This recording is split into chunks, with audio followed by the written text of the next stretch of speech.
Kia ora te whānau, we are long overdue for a catch up. I have not done a one-on-one video for a while. Trying to manage everything at the moment. I have a lot going on and I love it. I'm busy doing all the things that I love. So update, I still do full-time mahi. Just started full-time uni while balancing movement, rest, sleep, all that in it as well. But I wouldn't change it for anything, to be honest. I love it, but I thought I would come on here and catch up, and also a few months ago I put a post up to ask me these questions, and I've been avoiding them because some of them were very personal, but I'm just in a space of not giving two fucks, to be honest. And a lot of people also, just off topic a little bit, like, I question why I share what I share, because I share a lot of personal things of my life, or why do I do social media and all this type of jazz. And why I do what I do is a way of expression for myself, as a way of releasing and sharing my passion. But it's why I do it is to create conversations with your mind, with things that you just don't have time to think about at this current moment, because the world is so chaotic and has been designed to be so chaotic, so you don't have time to be still with your mind, still with your thoughts, still with what you want to do in your life to realign. And then what happens is you start having those conversations with others, whether it's your whānau, your friends, your partner, whatever, whoever, your workmates, whatever it is. I'm just here to create conversations and create the normality of things that happen in life, because we have this thing that it only happens to me, no one will understand. There's billions of us, and it's pretty relatable with things that happen in life, and we just think we're doing it all alone. And I just don't want people to think that they have to do things alone anymore, because you don't. So I'll put my hand up and I'll take one for the team, and I'll put myself out there. And at the end of the goal, why I do this is to create a better world, a beautiful world for me and my whānau, for when I have babies. I want to know that I I did what I needed to do to make a difference in this world, so they can be, come into a better world as much as possible that I can, and knowing that I gave it a crack. Not saying that, I'm perfect or the world's perfect, but at least I gave it a go and didn't just sit there going, oh, I wish it was a better or whatever, and just knowing that my babies know that their mum did something about something. So that's why I share the way that I do. I know some of it's very bloody triggering.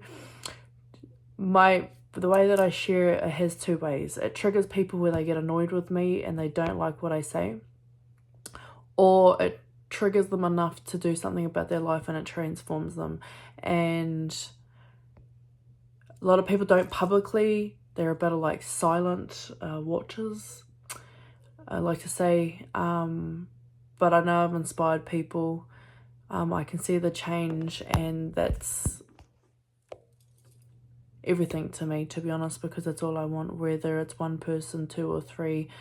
And I also get a lot of people that message me because they're too scared to even like my post or comment on the post on the bottom of it, and I just think it's funny, whatever, I don't mind. But I get a lot of messages each week, each day, saying how my shares, my posts, my story, that reshare of that quote has literally changed their lives.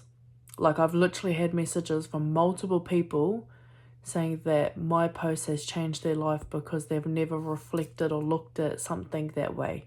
And to me, I was just reflecting with my mum. I don't feel like I'm waffling on, but anyway, I'm a yapper.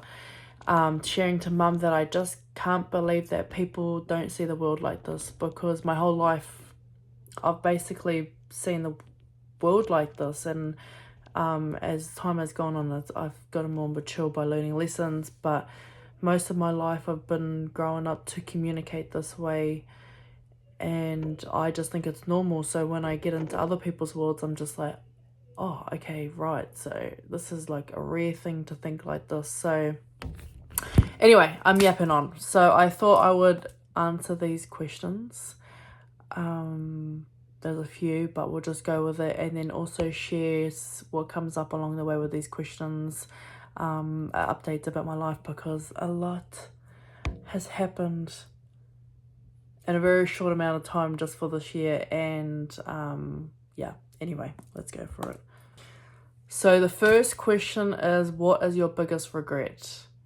And to be honest, I don't have many, because you can't go back in life. But if I could change one thing for my younger self, or advice for my younger self, is to stop giving a fuck what people think and to love yourself.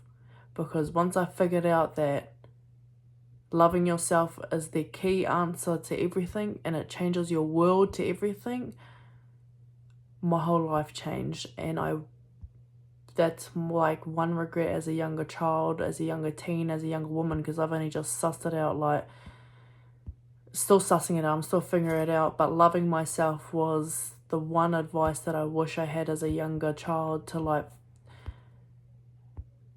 then I knew everything was going to be okay if I knew that I loved myself. So my biggest regret was not giving the love that I deserved, that I gave to others and never got back in return, when in reality I should just given that to myself from the start.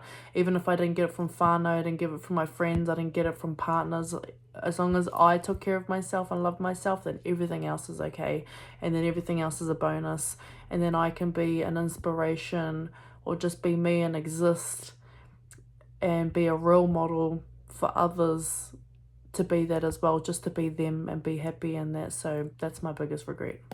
So cool watching your journey. You've shared a lot to grow. What are the parts you're keeping to ground you, like core childhood learnings and memories? I feel like, this is what I feel like. I lost all the values that I had as a child, and now I'm trying to go back to being a child.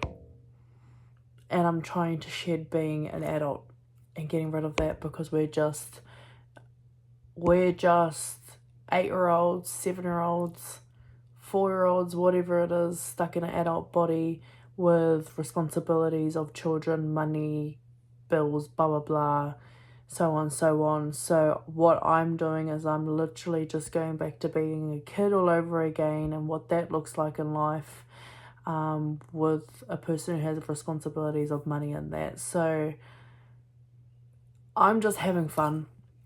I'm not overthinking. And if I feel the drive to go towards it, I go towards it. Like if you think of like a kid, you know, you just want to try everything. You want to try all the sports. You want to try musicals. You want to try whatever it is you want to try. You dress however the fuck you want. You acknowledge people publicly. You know, like a little kid will come up to you and go, I like your dress. You're really cool. Like, kids don't hold back. They just say how it is, and I just love it like that. And so my biggest inspiration is little kids. Like, when I walk around, I look at kids and I'm like, I want to be just like you. I just want to be just like that kid.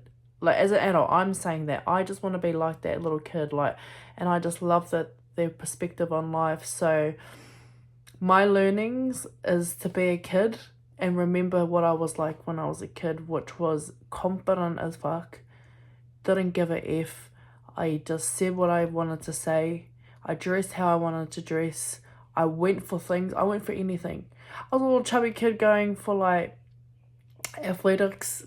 Like, I just didn't care. I tried to learn saxophone. Like, I did everything, and I lost all that because I let people's views of myself or what I used to tell myself get into my head to stop me from that. So like, no longer am I overthinking. I'm just being a little kid again. So if I could recommend anything, is to look at children in your life and see how they live through life, because that's exactly how we're meant to live, is just like a little kid. Anyway, someone asked me, have I ever been in love? I thought I was in love. No, I have never been in love. I will say though, I have been in love with myself. yeah. I have never been in love with a man. No. Have I thought I have been in love with men? Yes, I have. But totally freaking haven't been. But what I'm learning now is I'm in love with myself. And I'm learning to fall in love with myself all over again because I fell out of love with myself and I forgot who I was, if this makes sense. So my journey right now where I'm in life is falling in love with myself every single day all over again. So yes, I actually, by the way I articulate that, yes, I have fallen in love. I fall in love with myself. Period. Someone says, what's your favorite product you are using currently? We've gone pretty natural as possible in our house, as much as possible, and we're slowly getting rid of things. My favorite thing actually is beef tallow. Like, that stuff is just amazing, and my skin, I've got like a pimple coming up, but anyway, my skin is just to a whole nother level of beef tallow, and you can actually make it yourself. Really, really, really easy, and you just look on TikTok for that. So my favorite product I'm using is beef tallow for moisturizer. It gets rid of I don't have eczema, but gets rid of eczema, acne, whatever it is. So that's my favorite product. Someone said, what do you actually do for mahi? So what I actually do, so I work for the whānau business. Me and my mum work together, and we have two businesses. We have a consultancy business where we work with iwi, crown agencies, that type of stuff. And then we also have a second business, which is our main love and passion, which is Ko'o. And it's basically we are mindset coaches, energy healers. We do leadership and empowerment, kaupapa. We just ran a wellness retreat with BFT this year. I go into kura and I facilitate to rangatahi about having a growth mindset, basically teaching them the formulas of life that I learned for myself and sharing that with them so that they can design their own formulas in life to get them through whatever they need to get through for them to be the best versions of themselves. And I do it, not just me, but me and mum do it in really practical ways, like ways that just work for you. I find that the world has really complicated things and ways to heal yourself, and it's pretty straightforward. And that's the way that me and mum have designed it, is to be really practical, hits and relatable, and we use it.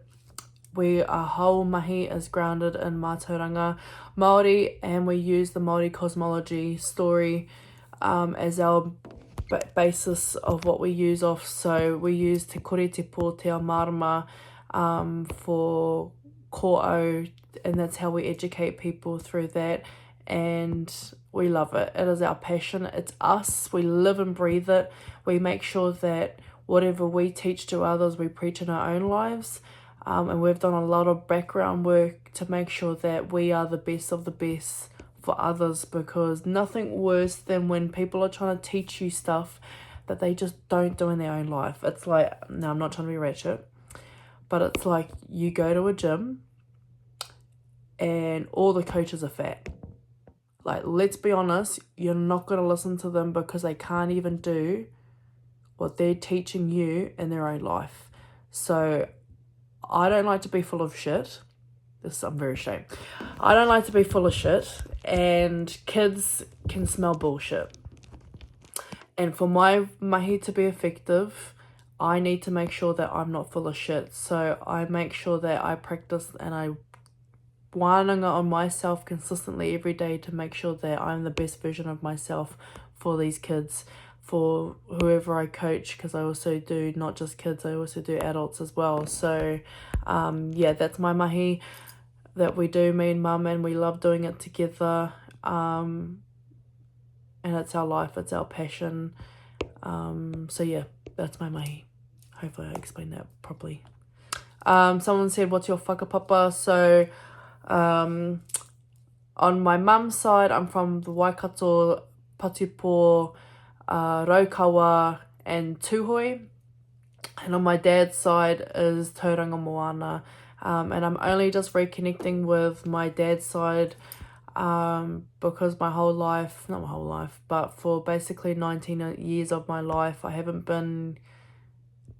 my father has not been in my life, and this is only a new journey of my life. We've been reconnecting, and I have a really beautiful relationship with my father now, and with my siblings and all that side of my whānau, which has taken a lot of work. So that side I'm still learning, and I love it. I even held say it with your chest, wellness retreat at Waikari Marae, which is where I'm from, for the first time as well, which is my first time going there, and I just love that experience. So learning the importance of whakapapa, and that I cannot move forward unless I know who I am and who my people are and what they've done to get to where they are now, for me to be here where I am right now. So I have been really on the journey of reconnecting with my whakapapa in a way that honors it, and that I can hold that knowledge and articulate it to my babies and pass it down, because once someone goes that is the knowledge holder of that whakapapa, it's gone forever and it's forgotten, and I don't want anything to be forgotten, and I want to honour the whakapapa that made me who I am today. The next question is, where did you grow up? So a lot of people don't know this. I was actually born in Perth, in Subiaco. And then when I was a little baby, like a couple months old, we moved straight to Sydney, west side, in the Black Town. And I grew up in the western suburbs of Sydney till I was like 11. I've popped around a few places. I've moved. So when I was 11, I moved to New Zealand. Me and Mum decided to go back home and reconnect back home. So then I grew up in Ngaroa Wahia and Horachu. I went to Horachu Primary. I was there for 2 years, and then moved back to Australia for high school, and I was there for 9 months, I think, and I dropped out of high school within 6 months because I could not stand it. I went from Horachu Primary, which is like no shoes, no uniform, like all family, all chill, like that. I just love home. And then going to a high school in Aussie where you have to wear certain uniform, shoes, and all the girls are all growing up, I didn't like it. And so I dropped out of high school then, and then we decided to move back to New Zealand again, and Mum's been here ever since. I did the rest of high school here before I dropped out. So I dropped out of high school, and then now I'm just telling everything. I'm not even doing where I grew up. I'm just telling my whole life. And then once I finished high school, I dropped out. I got 2 jobs saved up and went to Europe for Kontiki, and then I stopped in Perth and didn't leave. And I was there for 2 years working in the mines, and then I came home, and I haven't left ever since. And I will say this, I will never leave home ever again. I will travel, I'm a travel bug, but I will never leave home again. I know the importance of being on your own whenua, living home and creating opportunities here. A lot of people think that to create opportunities you need to go to another country, and if that's what you think, that's what you think. But I believe you can do it in your own country, and I want to raise my whānau here in my hometown, and I just love New Zealand, and I love the people here. Nothing beats it. Nothing beats the air here. Walking, like for example, I went for a walk along the awa, like that's just beautiful, and you can't do that in Aussie because there's bloody snakes coming at you or whatever. So yeah, that's where I grew up. I grew up everywhere. But my goal is to create stability for my whānau and have one place that we call home.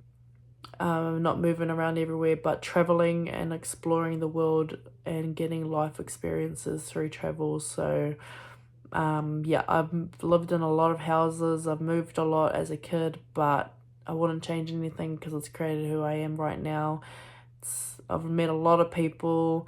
It's helped me become resilient with going to school because I've had to make new mates every single time I've moved school, moved country and all that as a young child. So it's helped me become a really confident young lady. But anyway, dang it, what a question. Someone said, where do you see yourself at 65? God, Lee, I can't even see till 30.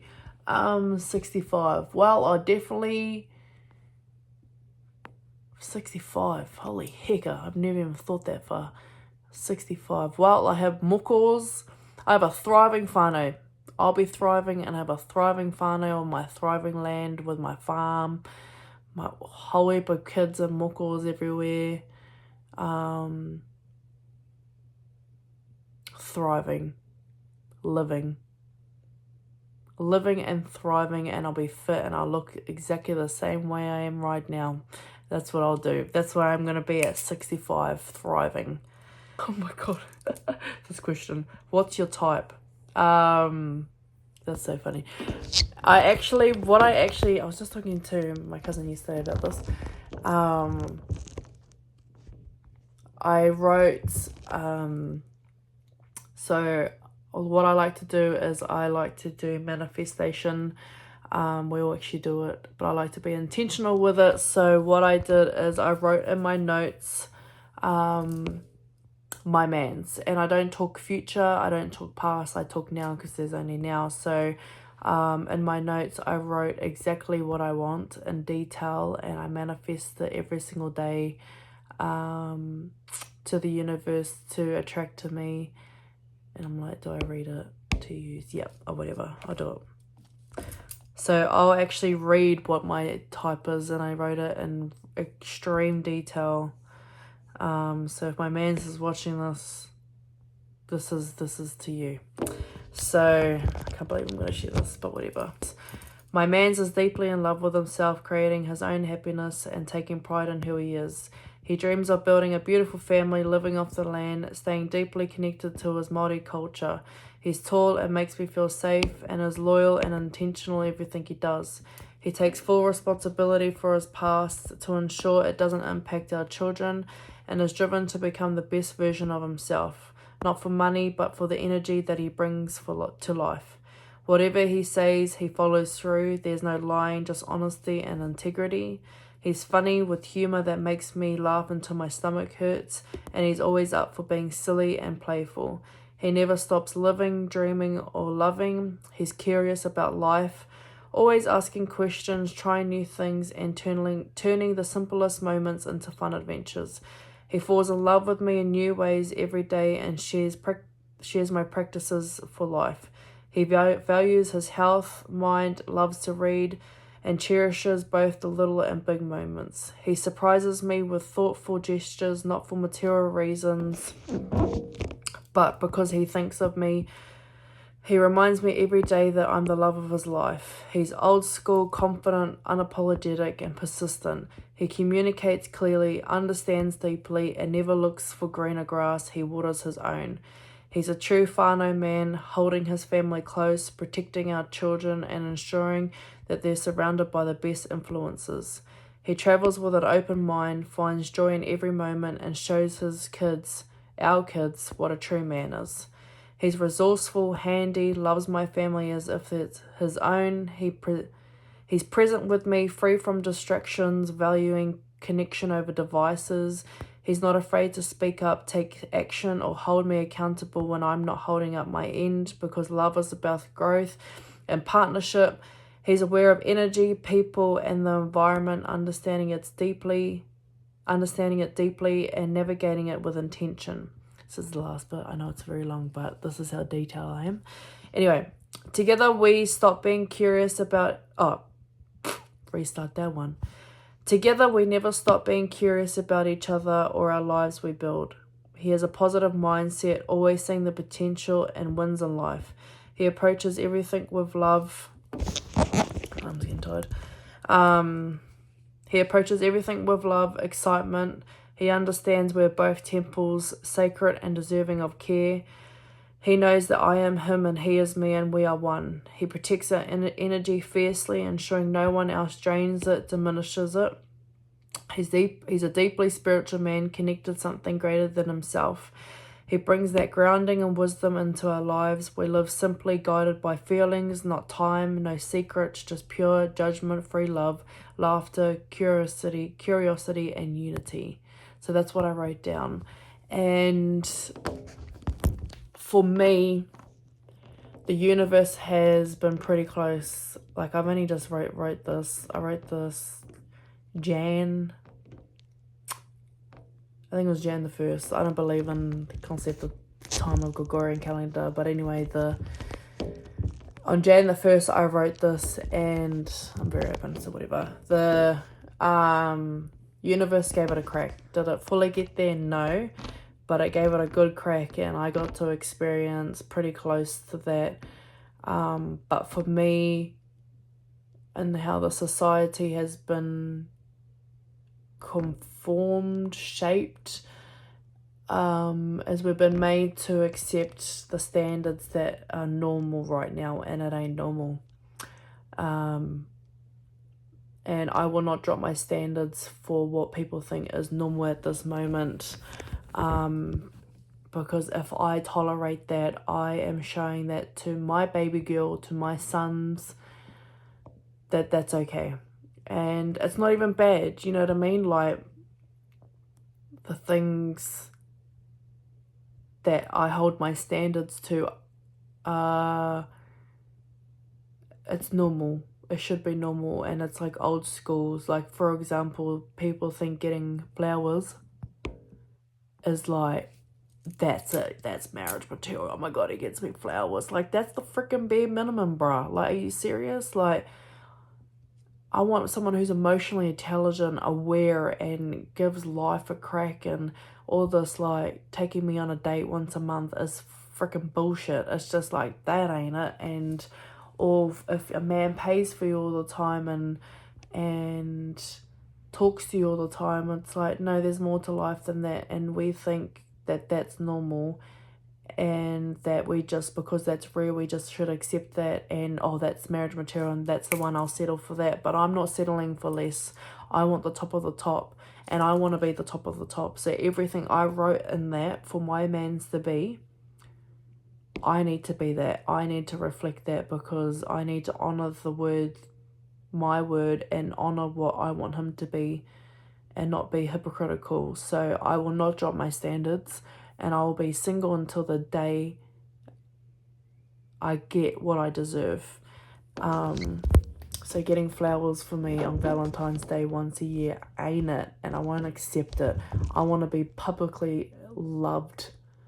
Like, you know, those old school movies like Notebook? I want to be like that. Like, a man built her a freaking house.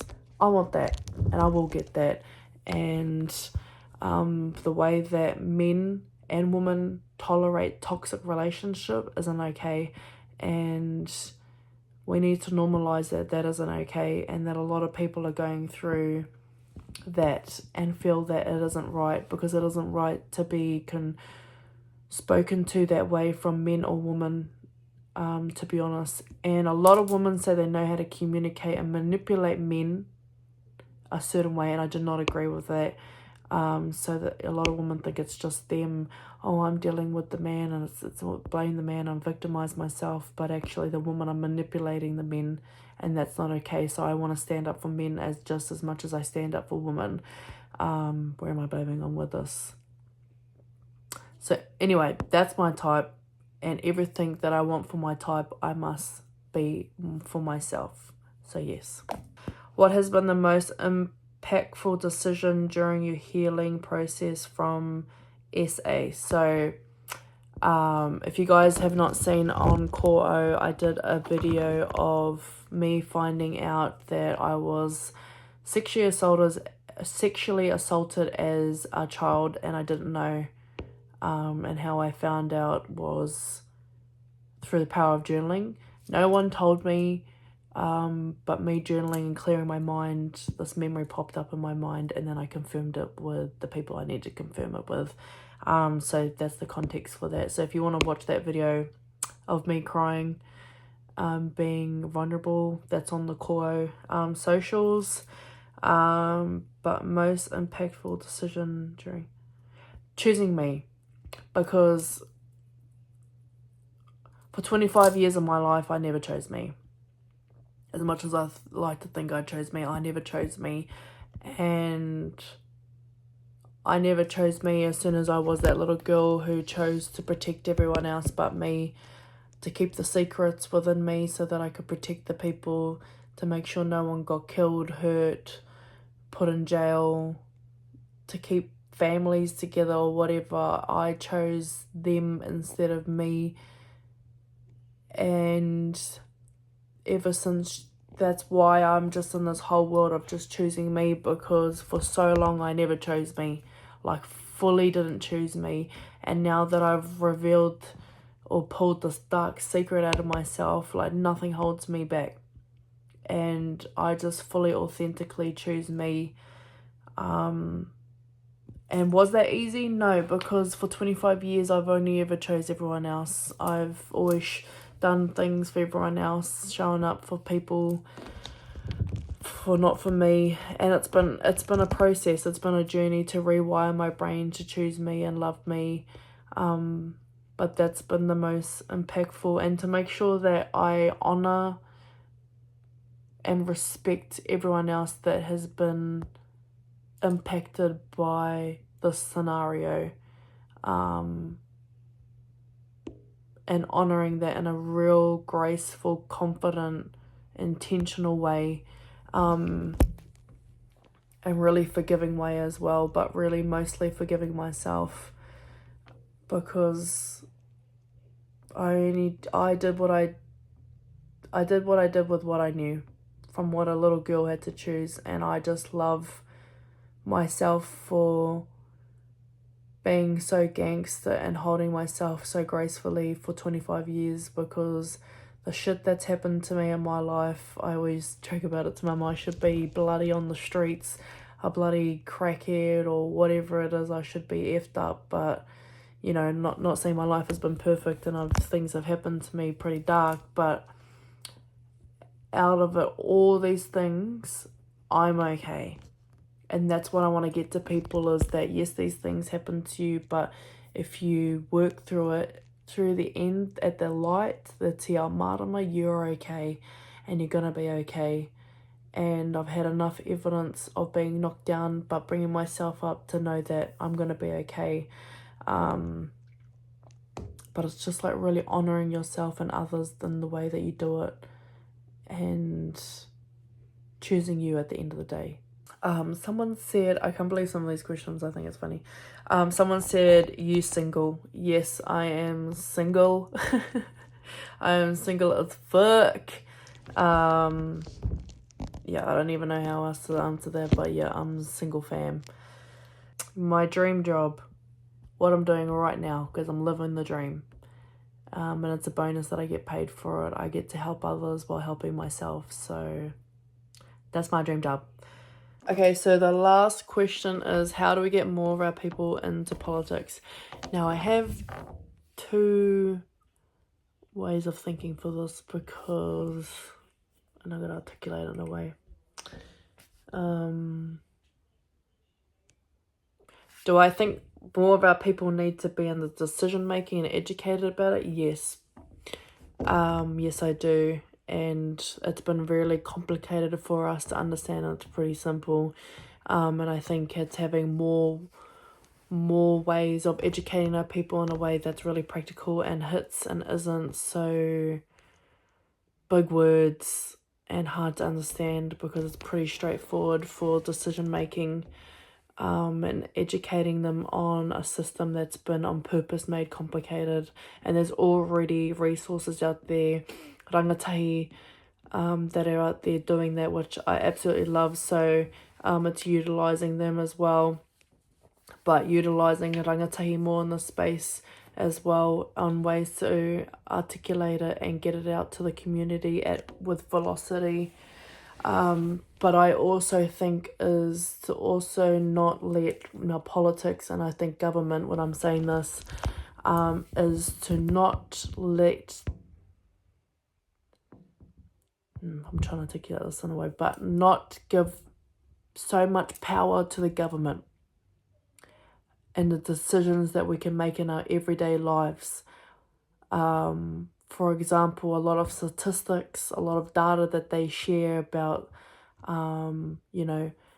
about us, we let that define us and we become that. And I don't believe in that. And at the end of the day, we have the power to create our own reality, and we've given them too much power. We've given them too much power to think that they can control our minds. And that's the biggest thing that they've stolen from us, is time in our mind. And so I just want to be really mindful that when people get into politics, that they don't get swallowed by the politics.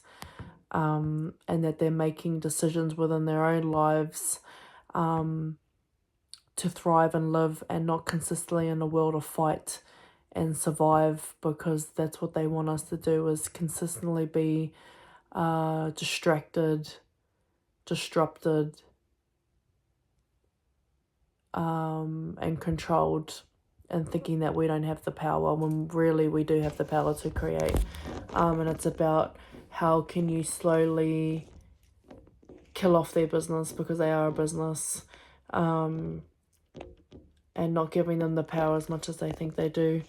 Like little things, like just taking like little baby steps, is like, a lot of it, they live off GST, right? So it's like, how can you find ways to mana motuhake your household, and looking at different things of where you can stop buying kai, like you can stop buying lettuce for a whole year, so you grow lettuce in your backyard, or just the little things that contribute into the bigger picture of not giving them as much control and killing off their business. So I do think people should be educated. Yes, I do think that, but I also think it's also good not getting too much swallowed in it, where it overtakes your life and you forget what you're up to, which is to exist and to thrive for you and your whānau. Okay, so that's enough questions for my first lot of questions, getting to know me for now. This is probably a long video, but if it's meant for you, it's meant for you, and you'll watch the whole thing if you want or not. But yeah, I like doing these one-on-one videos, just sharing authentically and so straight, because that's how I am as a person, on social media and off social media as well. And just learning to balance the life of social media and the real world, because social media is a whole nother world that we don't even realize is a world. That we get to create false realities and real realities. So I want to create more realness on here, and share realness of life, and create conversations with your mind and with others as well. So yeah, I'm going to end it there. Thank you everyone for watching. If you've watched this far, oh my gosh, you're a trooper, man. So thank you for watching, and we'll check in when we check in next. Pō Mārie.